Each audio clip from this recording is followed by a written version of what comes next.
Hello student, welcome to our online class which is organized by Krishna memorial high school.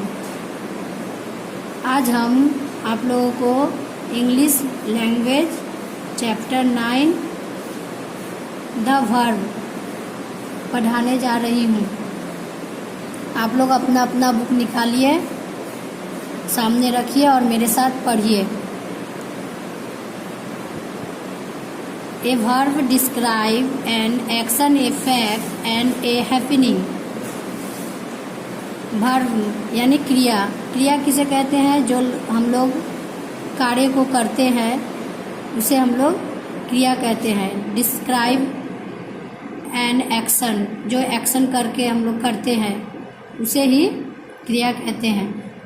नीचे देखिए, पढ़िए। We do many actions every day. हम लोग जो प्रत्येक दिन जो कार्य करते हैं उसे हम लोग क्रिया कहते हैं। Many action also happen around us every day. Action words are called verb. जो हम लोग कार्य करते हैं उसे ही हम लोग वर्ब कहते हैं यानी क्रिया कहते हैं। नीचे के पिक्चर में देखिए, यहाँ दिया हुआ है हंसना, लिखना, खेलना, दौड़ना, ये सब क्या है? क्रिया है। ये सब क्या क्रिया है। ये लोग कुछ ना कुछ कर रहा है। उसके नीचे देखिए, नंबर 1 जॉन लाफ। जॉन क्या कर रहा है? हंस रहा है। 2 में सीना, 2 नंबर में सीना राइट्स। सीना क्या कर रही है? लिख रही है। 3 प्लेयर्स प्ले। खिलाड़ी खेल रहे हैं। Boys run fast. लड़का बहुत तेज दौड़ रहा है। Dog barks at the stranger. कुत्ता भौंक रहा है अपरिचित लोगों को, जिसे नहीं पहचानता उसे देखकर। नीचे देखिए, in sentence 1 the word laugh says something about John. In sentence 2 the words write says something about Sina. यहाँ पर जॉन हंस रहा है, यहाँ सीना जो है वो लिख रही है। In sentence 3 the word play says something about players. खिलाड़ी खेल रहे हैं। In sentence 4 the words run says something about horse. घोड़ा दौड़ रहा है। In sentence 5 the words bark says something about dog. और कुत्ता भौंक रहा है। इन above sentence we have used first form with plural। ऊपर के वाक्यों में क्या है? प्लूरल यूज किया गया है। फर्स्ट फॉर्म में प्लूरल। सब्जेक्ट एंड एस और ई एस। सब्जेक्ट क्या है? एस और E S. Form with singular subject, जो कि सिंगुलर के साथ यूज करते हैं। Thus when we change a singular noun to plural noun, the verb also changes। For example, इस प्रकार हम लोग सिंगुलर नाउन और प्लूरल नाउन चेंज करते हैं। उसका एग्जाम्पल नीचे दिया गया है।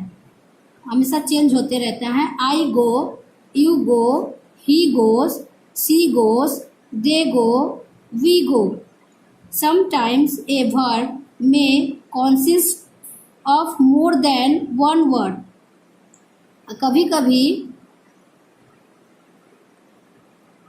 एक से ज़्यादा वर्ड यूज किया जाता है। Now look at the given picture below and then read the sentence। अब हम लोग पिक्चर को देखते हैं और पढ़ते हैं। 1 नंबर, player are playing ball. Player क्या कर रहा है? खेल रहा है ball. The teacher is teaching in the class. Teacher पढ़ा रही है क्लास में। Child is sleeping. बच्चे सो रहे हैं। I am doing my homework. और मैं अपना होमवर्क कर रहा हूँ। Mother is cooking food. माँ खाना बना रही है। In this sentence the word is, am, are all are helping verb.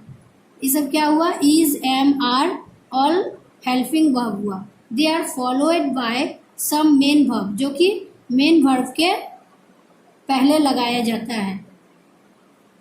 Main verb हो गया, उस मेन वर्ब के पहले हम लोग इज आर एम, ये हो गया हेल्पिंग वर्ब। अब नीचे देखिए use of has, have and had. हम लोग यूज करते हैं हैज और हैव एंड हैड का किस प्रकार यूज करते हैं। This word express position such as, 1 number Tom as a fine bag, we have new car, they have a glass of milk daily, she has a bright dress. We use have with I you we and they.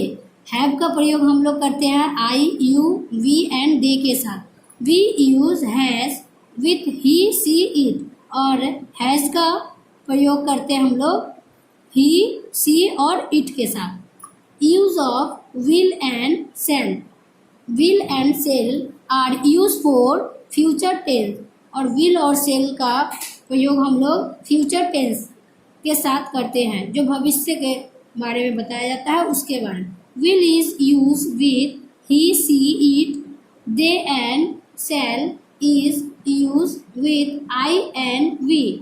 Will का use हम लोग ही सी और it के साथ करते हैं, लेकिन दे के साथ एंड, और सेल का यूज हम लोग आई एंड वी के साथ करते हैं। फॉर एग्जाम्पल नीचे में देखिए एग्जाम्पल दिया हुआ है।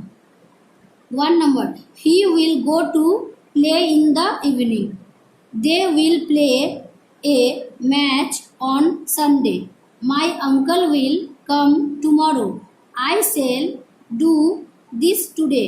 देखिए यहाँ पर he के साथ will, they के साथ will, my uncle will come tomorrow, मेरा अंकल आएंगे कल, tomorrow।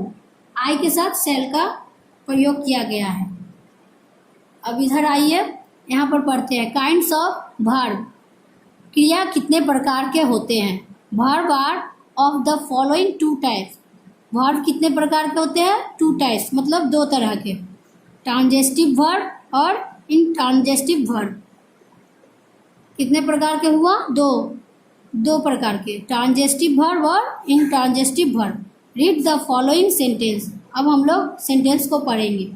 1 number, the boy kicks the football. Boy क्या कर रहा है, किक्स कर रहा है फुटबॉल में। The dog barks at the stranger. कुत्ते अपरिचित लोगों को देखकर भौंक रहे हैं। आई ईट एन एप्पल डेली, और मैं एप्पल डेली खा रहा हूँ। The rain fall from the sky. In sentence 1 the action kick passes over from the subject boy to object football। यहाँ पर the boy हो गया सब्जेक्ट और the football हो गया ऑब्जेक्ट। तो ऑब्जेक्ट के आगे जो लगाया जाता है उसे हम लोग ट्रांजेस्टिव वर्ब कहते हैं।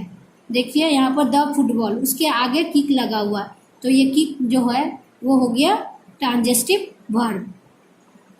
इन Sentence 2 the action bark passes over from the subject dog to some object stranger। और ट्रांजेस्टिव वर्ब, इनट्रांजेस्टिव वर्ब, इसमें देखिए ये भी है इसी तरह, इसमें भी बाक्स हो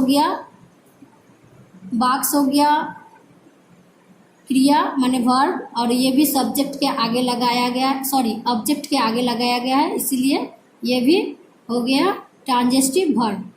similarly in sentence 3 and 4 action it and falls pass over from the subject I and rain to object apple and sky.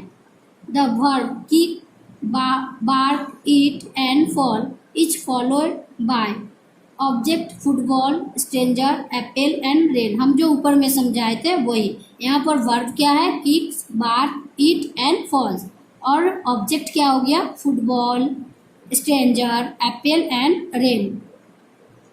दस the verb followed by any object is called transitive verb, और इसे हम लोग transitive verb कहते हैं।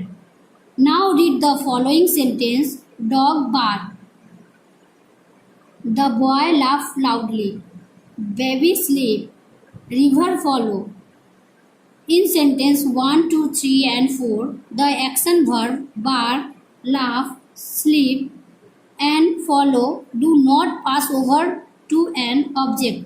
और यहाँ पर क्या है, ये इंट्रांजिटिव वर्ब में ऑब्जेक्ट नहीं है, सिर्फ वर्ब दिया गया है और ऑब्जेक्ट नहीं है.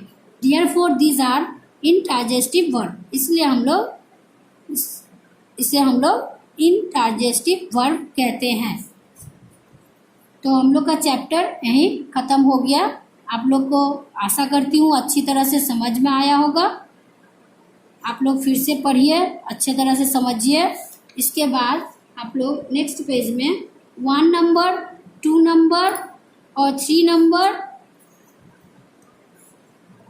4 नंबर एंड 5 नंबर अपने अपने बुक्स और SW कॉपी में होमवर्क कीजिएगा. थैंक यू, धन्यवाद.